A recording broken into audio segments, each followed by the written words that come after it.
Hi, everyone. My name is Anna, and welcome to today's message, The Sound of Music from Zephaniah 3:17. The Lord your God is with you, the mighty warrior who saves. He will take great delight in you. In his love, he will no longer rebuke you, but will rejoice over you with singing. Today's message is from Dear Anna, and it says, Dear Anna, do you think we will sing with the angels in heaven? Well, my thought is yes, we will. We will sing in heaven, and actually we'll hear Jesus sing too. This verse from Zephaniah promises that Jesus will sing and rejoice over us. Now, you've been hearing me talk a little bit about Revelation, which I've been studying. And in Revelation 15:2 and 3, John describes a vision of a sea of glass glowing with fire, beside which stand those who have overcome the forces of evil, the beast, its image, and the number of its name.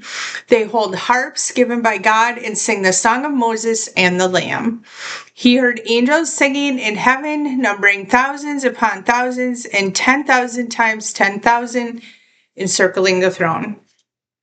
Now, in short, what this is clarity, purity, and transparency, symbolized by glass and the fire of God being his holy presence.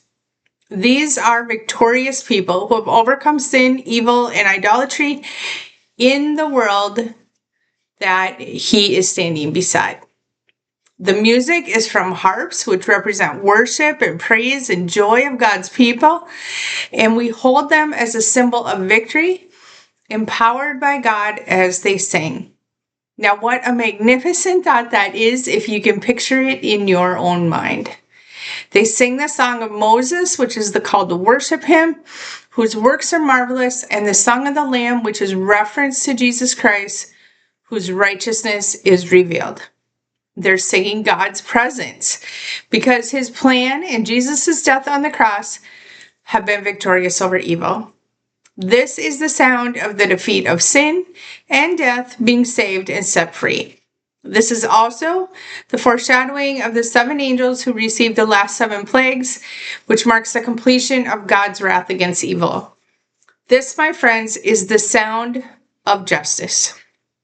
Now, many of you have heard me say I wake up with a song in my heart every single day. I read the lyrics to the song and its meaning, and honestly, I never had this particular blessing happen in my life until I was awakened spiritually. Now, all my life I've loved music, but I never really heard it with the ears of my heart until I was awakened in Christ. I couldn't understand the lyrics the way that I do now. But because of that, I began to understand very clearly who we are as humans and who we are in Christ. How we were creative, how we beat to our own musical frequency created by Christ that matches that of the earth, and it ties us to all things Christ and created by God. Now, because of this particular phenomenon in my life, I began to study harder why that might occur. And when I was studying, I found that singing is first mentioned in the Bible in Exodus in 15:1, when Moses and the children of Israel sang praises to God for his deliverance from slavery.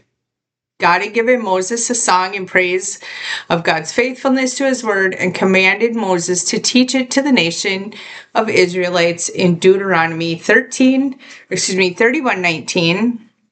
Where he is instructed to write it down so that it might be a witness against them in their time of disobedience. And that was meant on purpose to be a reminder of God's faithfulness and the obligation of the Israelites, because God knew they would turn away from him and worship other gods.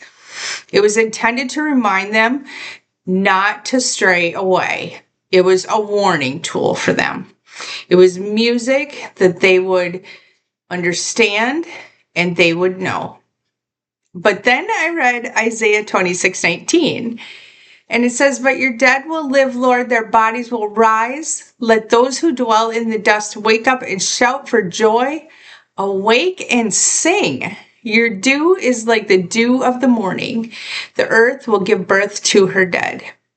This is a verse about God's deliverance and the hope of physical resurrection and spiritual renewal. Dew is the symbol of God's life-giving power and the restoration of life for those that have died. This verse is about rejoicing in God's intervention in your life and overcoming suffering and realizing that you are being restored to life, both physically and spiritually. So at first, when this music was occurring in the morning, I thought perhaps it was a warning for me, like with the Israelites.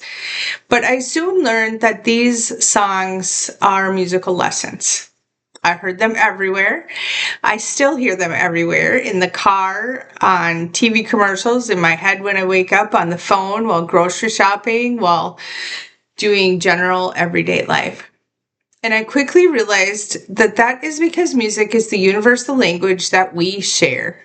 All of humanity shares music because it transcends all people and things.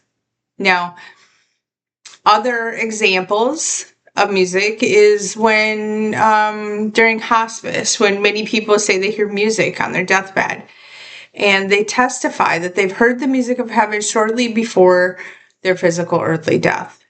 And in fact, on the night that before Jesus was crucified, the disciples sang hymns before they went to the Mount of Olives.